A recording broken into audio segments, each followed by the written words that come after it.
Hey everybody, it's Carrie. I'm an astrologer and a holistic life coach.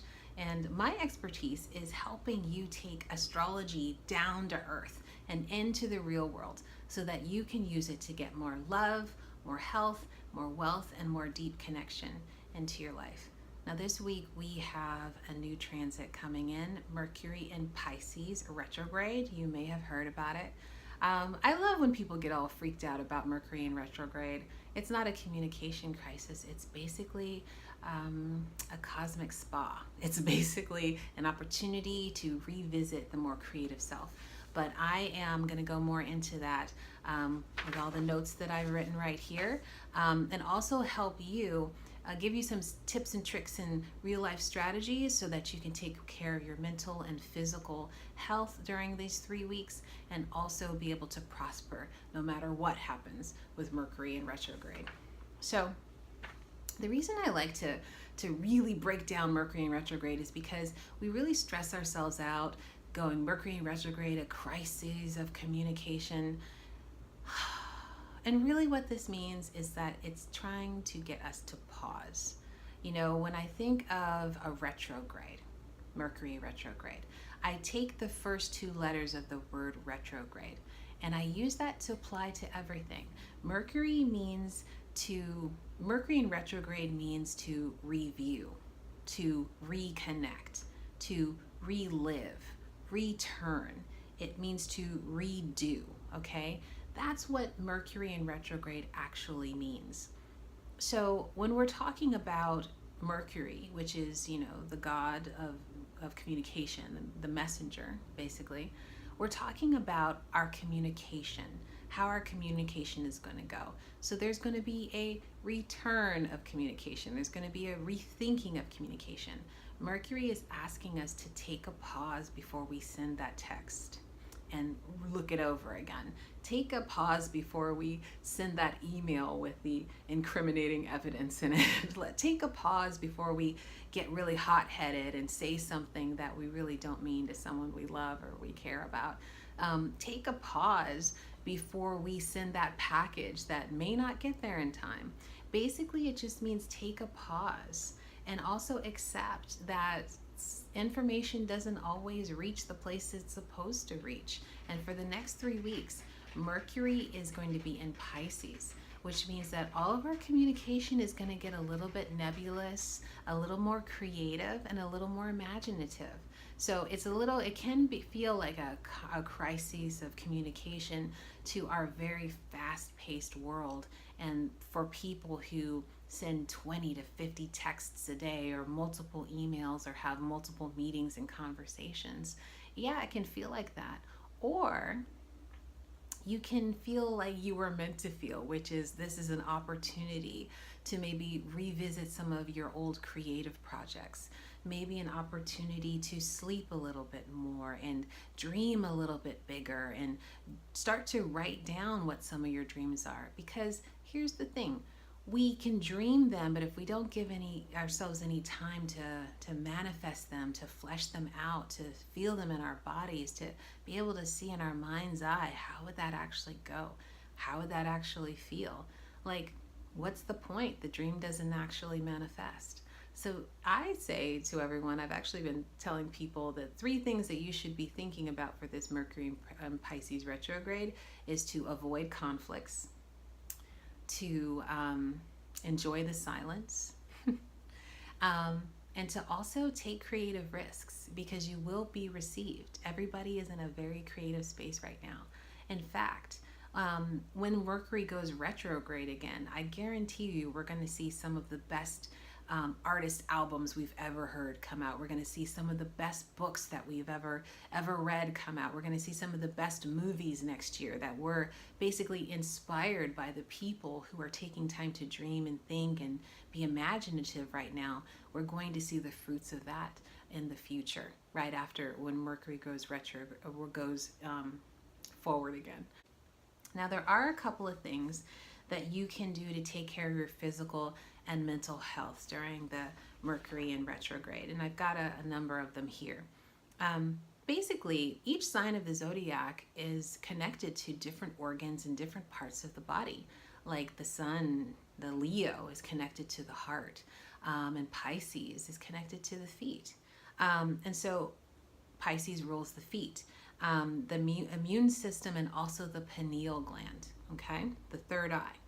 So be wary of communication through the feet, all right? So if you're a messenger or somebody like that for a living, be wary of it this time of, just take a little bit more caution and maybe slow down a little bit with your job. Take care of your feet. This is something for all of us to be feeling. Take care of our feet. Make sure that if you Pisces people can be prone to like injuries that have to do with the feet, and since this is Mercury in retrograde Pisces and it's affecting all of us, we all have to be taking care of our feet right now. Pay attention to how communication affects your immune system. A lot of people talk about now about the way that we talk having a negative effect. The what media that we allow ourselves to read or to see. What people, maybe there's some psychic energy that people are emitting, and being able to protect your energy. This is what we're talking about here. Pisces is a very permeable sign. The Pisces energy has very few boundaries. And so all of us are going to be a little bit boundaryless right now. We're going to be extremely penetrable in terms of any sort of negative energy. So pay attention to how this affects your immune system, because Pisces rules the immune system. So what you can do is boost your immune system right now. This is when you want to take your reishi mushroom. This is when you want to take your extra vitamin C. This is when you want to boost your vitamin C with like strawberries and oranges and natural forms of vitamin C, or even take extra vitamins of vitamin C. Because we're all going to be very permeable right now. And this is for a reason, because we need to be able to access some of the deeper realms of our mind to bring out that creativity and that imagination that I was talking about earlier. Also, be very aware of what's being communicated to you through your third eye. This is like our intuitive system. Everybody has one.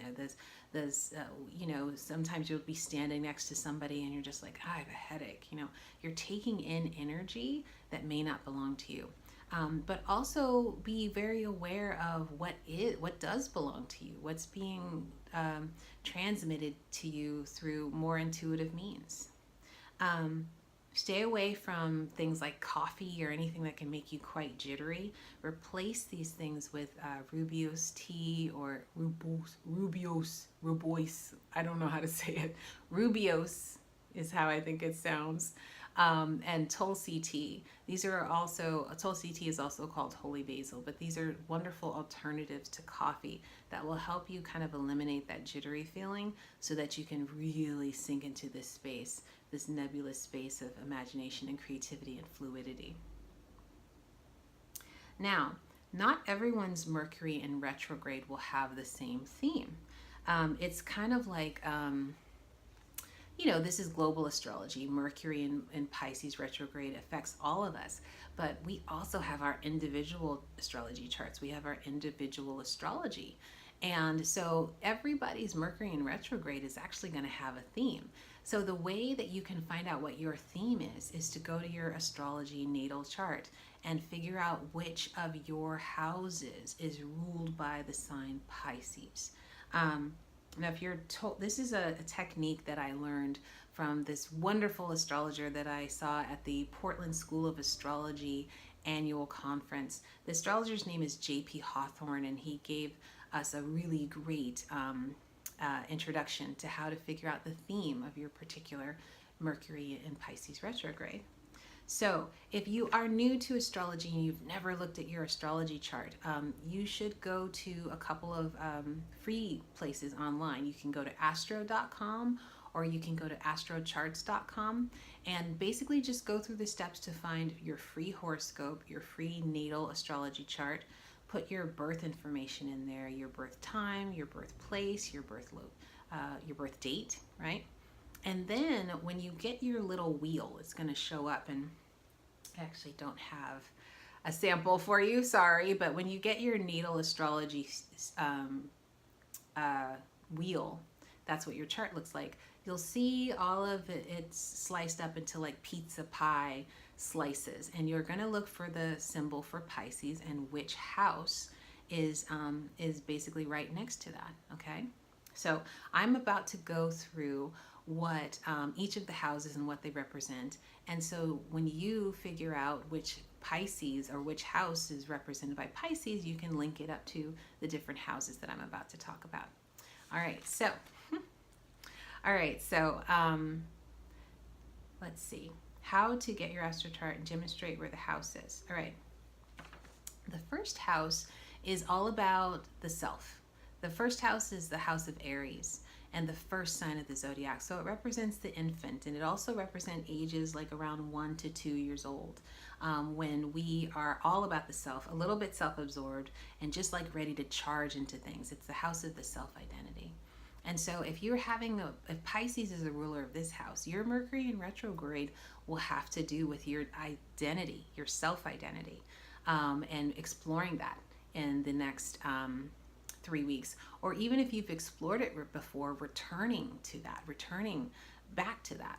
If your Pisces is the ruler of your second house, this is the house of Taurus. This means that your Mercury in Pisces retrograde will have a lot to do with your stability and your security. That's what Taurus is all about: material comforts, stability, security, sensual comforts, that kind of thing. So that's something for you to explore in the next 3 weeks. If your Pisces is a ruler of the third house, which is the house of Gemini, this is kind of a natural placement for Mercury in Pisces retrograde. Absolutely, your communication is going to slow down over the next 3 weeks. The ways that you communicate, your ability to communicate, to listen to what others are saying, and also to talk to others, or even your texts, your emails, your shipments, that kind of thing. So pay special attention, Pisces. Pisces with the third house ruler people. Now, if Pisces is the ruler of your fourth house, this is the house of Cancer, and this basically represents a return to the childhood, a return to the mother, maternal energy, that nurturing energy. And so that will play out in that way in the home environment as well as the childhood environment. If Pisces is the ruler of your fifth house, this is all about self-expression. Now, we talked about Aries being, Pisces in the first house is the Aries, which is all about self-identity. But Pisces in the fifth house is in the house of Leo. And Leo is all about self-expression, doing things in a big way, a return to creativity, to play, to innocence, to entertainment. That's what Leo is about. So that's what your Pisces and Mercury and Pisces retrograde will be about. Now, if Pisces is the ruler of your sixth house, this is the house of Virgo, and this has to do with the physical body, everyday routines, hygiene, that kind of thing. So you're going to see a return to perhaps some medical issues that you have had before, or a return to the gym, return to taking care of your body, return to dialogue about your body. Now, if Pisces is the ruler of your seventh house, this is the house of Libra and intimate partnerships. So definitely you're going to be experiencing the return of a lover or return of an intimate partnership. And you get to decide whether or not you want to move forward with that past this 3 weeks, but definitely that energy will be coming back into your life. Now, if your Pisces is the ruler of your eighth house, this is the house of shadows and deep psychological healing. This is the house of the occult. And so you will have a revisit of some deep psychological things that maybe you have worked through or you needed to rework, go back and work through again. Now, if Pisces is the ruler of your ninth house, this is the house of Sagittarius, and this is the house of spirituality and higher learning and travel and adventure and seeking of greater knowledge. So you may see a return to those things. Now, if Pisces is the ruler of your 10th house, this is the house of our public persona, the way that people see us. And it also can indicate our career. So you may have a return to this communication within your career. You may have a re-evaluation of the career. If Pisces is the ruler of your 11th house, this is the house of Aquarius, and this is our community. These are our social structures. These are our activism. These are our friends. This is our tribe. Okay, so if Pisces is the ruler of the 11th house, you may see a revisiting of the tribe, a revisiting of communication with the tribe, or just seeing your communication with the tribe slow down. Now, if Pisces is the ruler of the 12th house for you, which this is the natural placement for Pisces, I honestly think you should just like go to sleep for 3 weeks, because this is a very nebulous energy. This is the time, actually, these are probably going to be the most creative people of all over the next 3 weeks. This is a double dive down into the depths of your imagination and your ability to create. You're going to come out with some amazing art and some amazing, inspiring work that we're all going to be so excited to see. I personally am very excited about what you create, you Pisces and 12th house people. And that is the natal chart. And so let me know, what is your Pisces? What is it the ruler of, and how has it been showing up for you this retrograde?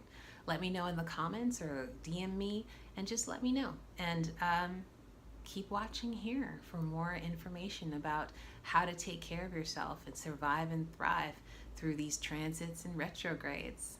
Take care. Bye.